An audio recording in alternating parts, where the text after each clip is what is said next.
Students, हमने class में derivation का टॉपिक स्टार्ट किया हुआ था और हमारे पास जो बेसिक मैथमेटिक्स और डिडक्शन टू कैलकुलस की जो बुक थी उसमें हम एक्सरसाइज 4.3 स्टार्ट की हुई थी हमने, और उसमें हम डिफरेंट फार्मूलाज पढ़ रहे थे। तो उसमें हमने क्वेश्चन नंबर 10 तक, क्वेश्चन नंबर 1 से 10 तक किया था, डिफरेंट में पावर रूल तक पढ़ा था। तो आगे हम कुछ और फार्मूलाज पढ़ेंगे। तो हम स्टार्ट करते हैं इसके क्वेश्चन नंबर 12 से। ठीक है, देखते हैं क्वेश्चन नंबर 12 जो हमें दिया हुआ है वो लिखा हुआ है, differentiate y is equal to 3/5x³ ये लिखा हुआ है। इसका आपने डेरिवेटिव लेना है। तो सबसे पहले हमने हमेशा क्या स्टेटमेंट लिखनी होती है, डिफ्रेंशिएट। हम लिखेंगे differentiate with respect to, y को डिफ्रेंशिएट करना है। यहाँ पे जो वेरिएबल होता है वही लिखते हैं यहाँ पे, और यहाँ पे x है तो हमने x के लिहाज से इसका डेरिवेटिव ले लेना है। तो हम यहाँ पे दोनों तरफ d/dx से हम क्या करते होते हैं, हम मल्टीप्लाई कर देते हैं, इस तरफ भी और इस तरफ भी मल्टीप्लाई कर दिया। तो ये क्या बन गया, ये तो हमारे पास आ गया dy/dx।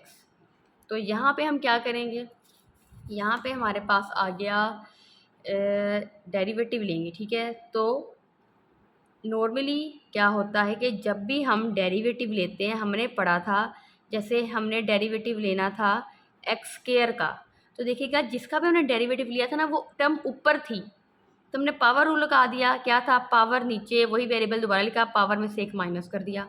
ठीक है, लेकिन यहाँ पे क्या है, हमने जिसका डेरिवेटिव लेना है वो जो टर्म है वो ऊपर नहीं, वो तो नीचे लिखी हुई है। तो आपने जब भी डेरिवेटिव लेना है उस टर्म को ऊपर लेके जाना है, फिर ही इसका डेरिवेटिव लेना है।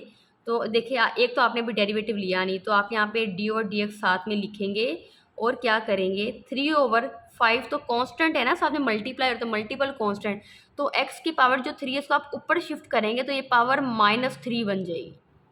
ठीक है, इस तरह बनेगा। और दूसरी चीज़, अभी भी आपने साथ में डी और डी एक्स साथ साथ लिखते रहना है जब तक आप डेरिवेटिव ले नहीं लेते। अभी हम सिर्फ सेटिंग कर रहे हैं, अभी हमने डेरिवेटिव लिया नहीं है, कोई रूल अप्लाई नहीं किया, तो डी और डी एक्स साथ में लिखते रहना है। अब 3/5 तो मल्टीपल कॉन्स्टेंट है, इसको डेरिवेशन से बाहर निकाल दे तो ये दोबारा से लिखेंगे। आपने डेरिवेटिव लेना है सिर्फ x⁻³ का, तो ज़रा डेरिवेटिव ले लें तो क्या आ जाएगा, 3/5 का तो नहीं लिया, वो इसी तरह लिखा रहेगा। अब पावर यहाँ पे लग जाएगा, पावर रूल क्या था फार्मूला, पावर नीचे, वेरिएबल दोबारा लिखा, पावर में से एक माइनस कर दिया, तो ये हमारे पास क्या आंसर आ गया, -3 को 3 से मल्टीप्लाई किया, 9/5 और x की पावर -4, ये हमारा आंसर आ गया। ठीक है, इस तरह से आपने डेरिवेटिव लेना है। इसमें क्या चीज़ आपने देखी है कि जो जिसका भी डेरिवेटिव लेना है वो ऊपर होनी चाहिए टर्म, नीचे नहीं लिखनी। ठीक है, इसी तरह अब हम देखते हैं, हम रूल पढ़ेंगे प्रोडक्ट रूल। ठीक है, प्रोडक्ट रूल, इसका एक तो आपने फार्मूला याद करना है। प्रोडक्ट रूल क्या होता है, वो हमेशा होता है कि दो एलिमेंट्स, डेरिवेटिव भी अप्लाई होता है। अब जैसे मैं यहाँ पे लिख रही हूँ, एक एलिमेंट कह लें फंक्शन, एक फंक्शन u है, एक फंक्शन है v, इस पे आप इसका आपने लेना है डेरिवेटिव। तो कैसे, जब दो फंक्शन अगर मल्टीप्लाई रहे हैं और कहा जाए उनका डेरिवेटिव ले, तो आप किस तरह से लेंगे, उसका रूल है, उसको बोलते हैं प्रोडक्ट रूल। कैसे लिया जाता है, आप कह लें ये पहला फंक्शन है, ये दूसरा है, तो क्या करेंगे, पहला फंक्शन अगर u है उसको आपने बिल्कुल इसी तरह लिख देना है जिस तरह दिया हुआ है, और जो दूसरा फंक्शन है ना उसका आपने ले लेना है डेरिवेटिव, फिर लगाएंगे प्लस का साइन। अब उल्टा हो जाएगा, पहले जो एज इट इज़ लिखा था उसका डेरिवेटिव ले लेंगे और जिसका डेरिवेटिव लिया था उसको इसी तरह लिख देंगे। ये आ गया हमारे पास प्रोडक्ट रूल।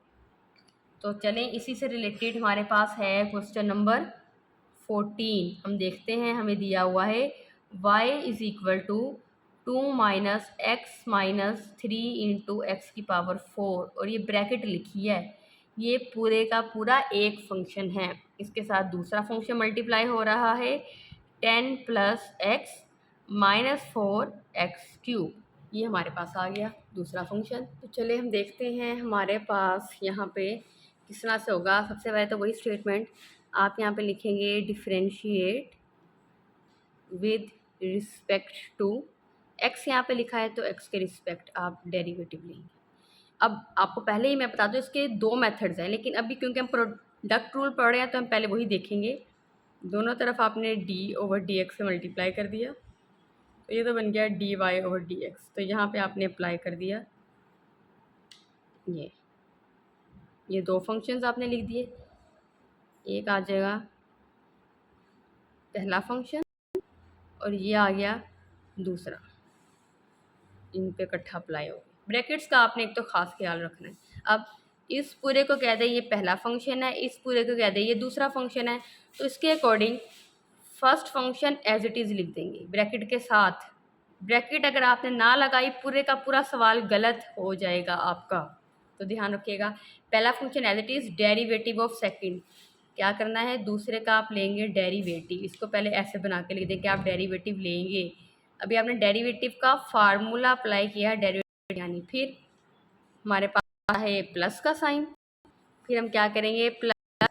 अब second function as it is लिख देंगे हम, क्या है हमारे पास 10 + x - 4x³ और फर्स्ट फंक्शन का डेरिवेटिव, पहला फंक्शन ये था, इसका डेरिवेटिव 2 - x - 3x⁴ आ जाएगा। चलें, तो क्या बन जाएगा, एक तो ये इसी तरह लिख देंगे 2 - x - 3x⁴। हमने लेना है इसका डेरिवेटिव। तो देखिएगा 10 है एक कांस्टेंट फंक्शन, तो मैंने क्या बताया था, कांस्टेंट फंक्शन का डेरिवेटिव 0 आता है हमेशा, चाहे 10 की जगह 1000 आ जाए, कुछ भी आ जाए 0 आएगा। प्लस का साइन, x का डेरिवेटिव x के लिहाज से ऊपर भी d जब मल्टीप्लाई होगा x का dx, नीचे भी dx 1 आ जाएगा।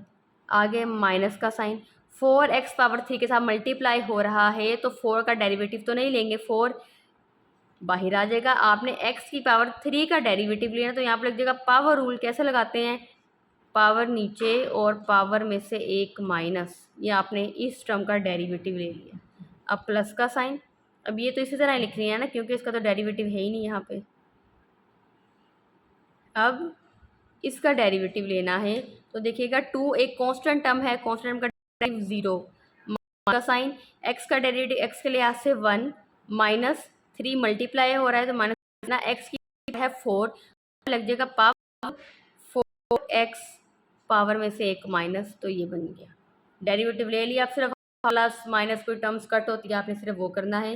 हमारे पास क्या बना, ये टर्म एज इट इज़ और पे आएगा -4, ये मैंने मल्टीप्लाई का साइन लगाया, 4 × 3 12x² प्लस का 10 + x - 4x³, यहाँ पे आ जाएगा -1 - 4 3 यहाँ पे भी आ जाएगा 12x³।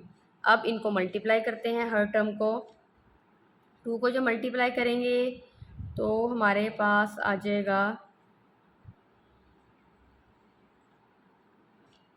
ये। अब -x को दोनों टर्म के साथ मल्टीप्लाई कर दें, जब x के साथ मल्टीप्लाई तो x² जो था ये x³ बन जाएगा। सेम इसी तरह अब ये इसको -3 ये x⁴ को मल्टीप्लाई करेंगे, जब 1 से मल्टीप्लाई करेंगे वही आ जाएगी। और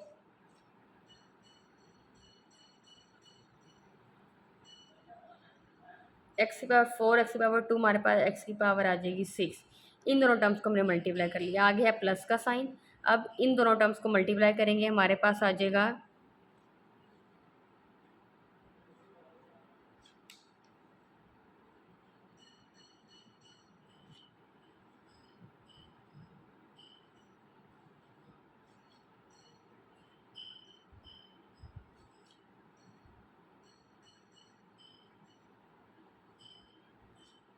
ये टर्म्स आ गई हैं। तो अब हमने देखना है कि कोई टर्म प्लस या माइनस होती है, तो इसमें आपने क्या करना होता है, इसमें आपने ये देखना होता है कि पावर्स के लिहाज से सोल्व करना है। पहले मैक्सिमम पावर x⁻6, इसकी भी x⁻6, और कहीं पे x⁻6 नहीं है, तो मतलब इन दोनों के साथ प्लस का साइन को आप ऐड कर सकते हैं, तो आपके पास ये आ जाएगा 83। ठीक है, ये होगी सोल्व। अब उससे छोटी पावर यहाँ पे x⁻4 है, एक इसके साथ है x⁻4, एक इसके साथ है और एक इसके साथ है, तो मतलब -3 और -12 हमारे पास आ गया -15 और -15 और -120